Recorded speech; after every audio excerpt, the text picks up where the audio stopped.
Bible പുതിയ നിയമത്തിൽ നിന്നുള്ള വായന മത്തായിയുടെ സുവിശേഷം 6-ാം അധ്യായം 1-ാം വാക്യം മുതൽ. മറ്റുള്ളവരെ കാണിക്കാൻ വേണ്ടി അവരുടെ മുമ്പിൽ വെച്ച് നിങ്ങളുടെ സൽക്കർമ്മങ്ങൾ അനുഷ്ഠിക്കാതിരിക്കുവാൻ സൂക്ഷിച്ചുകൊള്ളുവിൻ.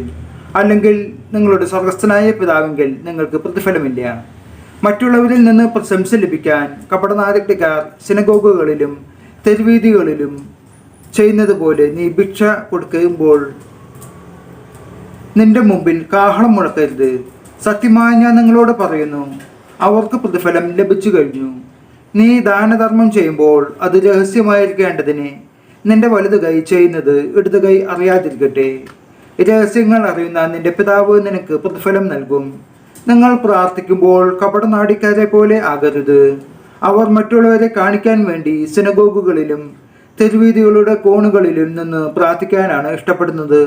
സത്യമായി ഞാൻ നിങ്ങളോട് പറയുന്നു, അവർക്ക് പ്രതിഫലം ലഭിച്ചു കഴിഞ്ഞു. എന്നാൽ നീ പ്രാർത്ഥിക്കുമ്പോൾ നിന്റെ മുറിയിൽ കടന്ന് കതകടച്ച് രഹസ്യമായി നിന്റെ പിതാവിനോട് പ്രാർത്ഥിക്കുക. രഹസ്യങ്ങൾ അറിയുന്ന പിതാവ് നിനക്ക് പ്രതിഫലം നൽകും. പ്രാർത്ഥിക്കുമ്പോൾ വിജാതീയരെ പോലെ നിങ്ങൾ അതിഭാഷണം ചെയ്യരുത്. അതിഭാഷണം വഴി തങ്ങളുടെ പ്രാർത്ഥന കേൾക്കുമെന്ന് അവർ കരുതുന്നു. നിങ്ങൾ അവരെ പോലെ ആകരുത്. നിങ്ങൾ ചോദിക്കുന്നതിന് മുമ്പേ നിങ്ങളുടെ ആവശ്യം നിങ്ങളുടെ പിതാവ് അറിയുന്നു. നിങ്ങൾ ഇപ്രകാരം പ്രാർത്ഥിക്കുവിൻ: സ്വർഗസ്ഥനായ ഞങ്ങളുടെ പിതാവേ, അങ്ങയുടെ നാമം പൂജിതമാകണമേ. അങ്ങയുടെ രാജ്യം വരണമേ. അങ്ങയുടെ ഹിതം സ്വർഗത്തിലെ പോലെ ഭൂമിയിലുമാകണമേ. അന്നു വേണ്ടുന്ന ആഹാരം ഇന്ന് ഞങ്ങൾക്ക് നൽകണമേ. ഞങ്ങളുടെ കടക്കാരോട് ഞങ്ങൾ ക്ഷമിച്ചതുപോലെ ഞങ്ങളുടെ കടങ്ങളും ഞങ്ങളോടും ക്ഷമിക്കണമേ. ഞങ്ങളെ പ്രലോഭനത്തിൽ ഉൾപ്പെടുത്തരുത്, തിന്മയിൽ നിന്ന് ഞങ്ങളെ രക്ഷിക്കണമേ. മറ്റുള്ളവരുടെ തെറ്റുകൾ നിങ്ങൾ ക്ഷമിക്കുമെങ്കിൽ സ്വർഗസ്ഥനായ ഞങ്ങളുടെ പിതാവ് നിങ്ങളോടും ക്ഷമിക്കും.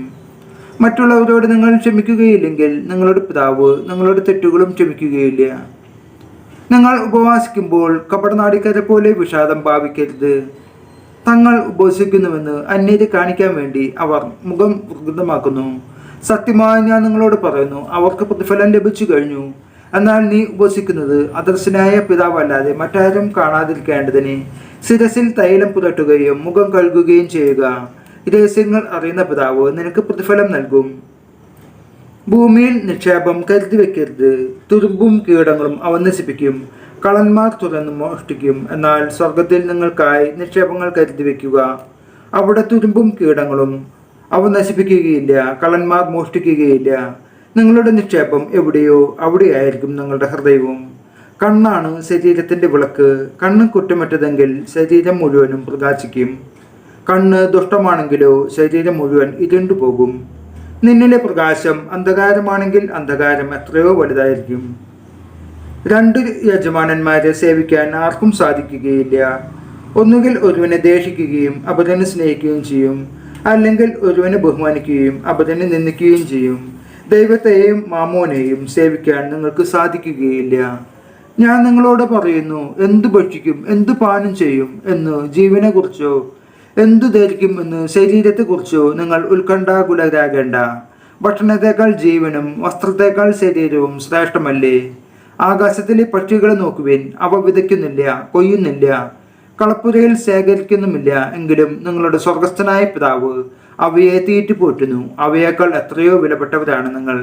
ഉത്കണ്ഠ മൂലം ആയുസിന്റെ ദൈർഘ്യം ഒരു മുഴമെങ്കിലും കൂട്ടുവാൻ നിങ്ങളിൽ ആർക്കെങ്കിലും സാധിക്കുമോ?